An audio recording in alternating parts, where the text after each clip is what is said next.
Good afternoon and welcome to another A-Push video with Mr. Pate for Barlow High School. Today we're looking at the Civil Rights Movement. We're going to look at civil rights, how it kind of changes in the 1940s to the 1970s in several significant ways. In the 1940s, the NAACP is pursuing a policy called litigation, and their goal is to attack Plessy versus Ferguson. Of course, that was the Supreme Court case in 1896 that said segregation was legal as long as it was separate but equal. So they endeavor to show it's never equal, that it's always unequal. There are inequalities, it's an unequal process. Thurgood Marshall is going to try a court case, and this court case is going to be Brown versus Board of Education for the NAACP. It's going to be very successful. Why? Because essentially it's a class action lawsuit that they've grouped a lot of different cases together looking at school inequalities in the South, in various parts of the South, all the way from Kansas to South Carolina. And so they are going to, with the Brown versus Board of Education decision, Supreme Court unanimously agrees with Thurgood Marshall, and that's the end of the Plessy versus Ferguson decision. It's gone. It's replaced by Brown saying that basically integration must happen, segregation is illegal. Okay, so that's Thurgood Marshall, and that's great. Next we go to Martin Luther King Jr. and SCLC. Southern Christian Leadership Conference is what this is, and that means that basically the organization at the time is black pastors organizing their black churches, and they mobilize to carry out nonviolent protests such as the Montgomery bus boycott. And their strategy overall, we said litigation was the strategy, attacking the Plessy decision for the NAACP, and it's successful by 1954 with the Brown decision. But now, integration, the peaceful coexistence of African Americans and whites, that they would, basically as a harmonious multiracial society would be created. Martin Luther King, these things happened, mid-1950s is Montgomery bus boycott, but by the early 1960s, you have the Birmingham and Selma marches, and these are just peaceful protests without permit. And the nation watches on live TV and on the nightly news. They're watching African American children and adults who are not resisting, not fighting back, being attacked by police dogs, beaten by police, those billy clubs, and their police sticks, and then also fire hoses being turned on children. And it horrifies the nation, and it's kind of a call to action. And it forces President Kennedy to take a strong stand, and he proposes the Civil Rights Act, which becomes the Civil Rights Act of 1964. And then the March on Washington is going to occur, and the whole point of that is to support and give momentum to the Civil Rights Act being passed, to put pressure on Congress to pass it. Wrong photo there.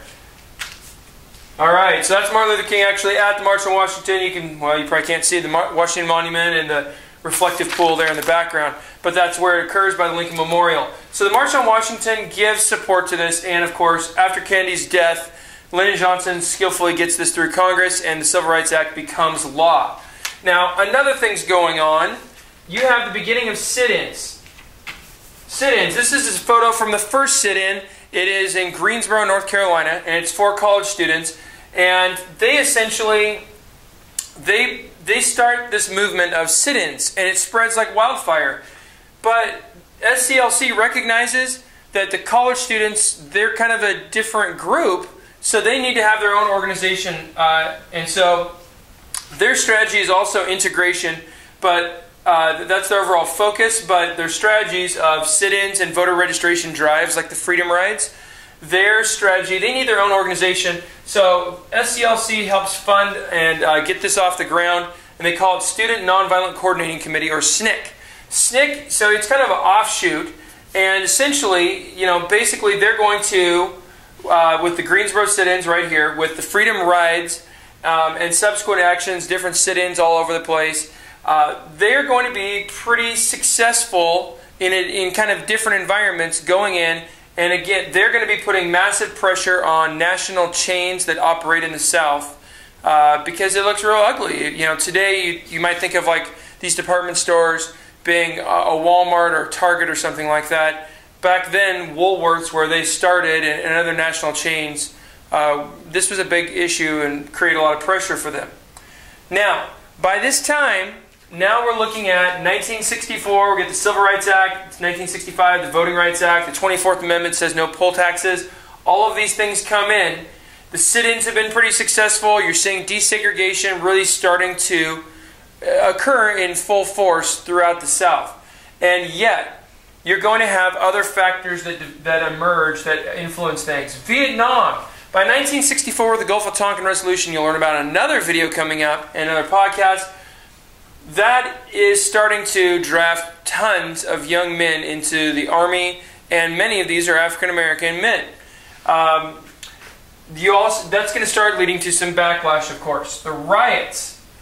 By 1965, Watts has this really bad riot for 6 days and massive destruction. And these are northern and western cities. In 1966, there's over 40 cities that do this. In 1967, another 40 cities. In 1968, you're going to have the assassinations of Martin Luther King Jr. and Robert Kennedy. And when that occurs, even more rioting is going to occur. There's over 100 cities that have riots after Martin Luther King Jr. is assassinated. So, what you see is, between 1965 and 1968, a lot of turmoil with anti-Vietnam countercultural influences, with the riots that are occurring in northern and western cities that really didn't see the fruits, as much, didn't change their lives with these civil rights, with the Civil Rights Act and the different momentum that was gained. It wasn't really affecting their lives in the cities. They are the ones that are rioting. So you see a splintering, and SCLC, there's still this kind of mainstream influence, but you have lots of more radical and more violent approaches that emerge. So you have Black Power, and the leader of SNCC, who actually starts out, his name is Stokely Carmichael, he's going to start out being non-violence, but later on he's going to say, hey, it's pretty hard not to be violent when we're not getting done what we want to get done. This is Stokely Carmichael. So what they're essentially going to do, Black Power emerges and starts to say separation is the goal. Not integration, we're not doing litigation. Separation is the goal. Self-determination of black people, that they're not going to be living at the whims of white people. It's a little bit more of a, there's a black pride involved, but there's also just this kind of, I want to control my own destiny. I'm tired of relying on white people and what they'll allow me to do. I'm going to control my own destiny. So self-determination becomes kind of a goal. And you have two groups that kind of emerge in the Black Power movement. And SNCC has become more radicalized with Stokely Carmichael, like I talked about. So the Nation of Islam. Now, one of the leaders of Nation of Islam is the name you certainly have heard. I'm running out of space. I'll put it over here. Malcolm X. Malcolm X is actually going to be, he is rejecting anything to do with white people. He is completely about separation, self-determination, and not relying on anyone else. However, Malcolm X is actually going to go in 1964 and take a pilgrimage to Muslim holy sites. And you might say, well, why is his last name X? Because he said, you know what? My last name that I have is like some slave-holding tradition that some white family gave me this last name, and it's always been there. I reject that last name. So X this is my unknown African name I should have. So you can see this is a pretty hardcore stance. But Malcolm X, when he comes back from his pilgrimage to Saudi Arabia, he's actually going to say, you know what? I reject the violence. He starts to agree with Martin Luther King Jr., but he's going to get shot by members of the Nation of Islam who feel that he has betrayed them. The Black Panthers are in these northern and western cities, and they're basically saying police brutality, the poor slum living conditions we have, these things are all brutal. We don't want any part of this. We're done. We want out. And when this occurs, basically they start arming themselves and just walking around packing heat all the time. And very much they're like, we will make sure we're safe. The police not only don't make us safe, they make our life worse. Now, not entirely fair, although there were certainly some instances of that.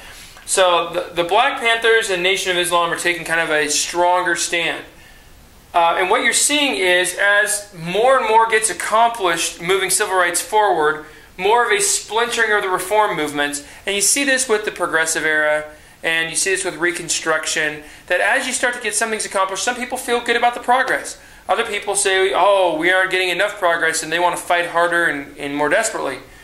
Well, so two other things that are going to kind of come out of the mainstream, and they both are controversial. I don't think anything we've talked about as far as like the Civil Rights Act or Voting Rights Act, the Civil Rights Act of 1968 is not up there, but it deals with like housing, fairness. These things, no one disagrees with nonviolent protests or sit-ins or voter registration drives. These are like just everybody gets that. But there's two things that come out between 1968 and 1972 that really are much more controversial and still issues that we debate around today. One is, in the northern and western cities, African Americans are saying, well, that's great. You had to integrate those other schools, which, you know, the case, actual Brown in this case, his daughter lived like 3 blocks away from a school, but she had to travel miles to get to the black school that she was allowed to go to. So in the South, you know, you're talking about people just going to school in their area. But what had happened in northern and western cities was, who moved to the suburbs in the 1950s? It was mainly white people, okay? And so since they moved, you had more African Americans in inner cities, you had more white people in the suburbs, and essentially that meant that you didn't really have a lot of integration of schools. I mean, you had some white people that would go to an African American school, but you would have these all-white suburbs. So the Supreme Court said, well, we will fix this and integrate the north and the western major cities as well. So they came up with this idea of a busing program. And the idea of the busing program essentially was that you would bus suburban white kids from some suburb, bus them into the major city, and you would bus some of the kids out of the major city into each of those suburbs.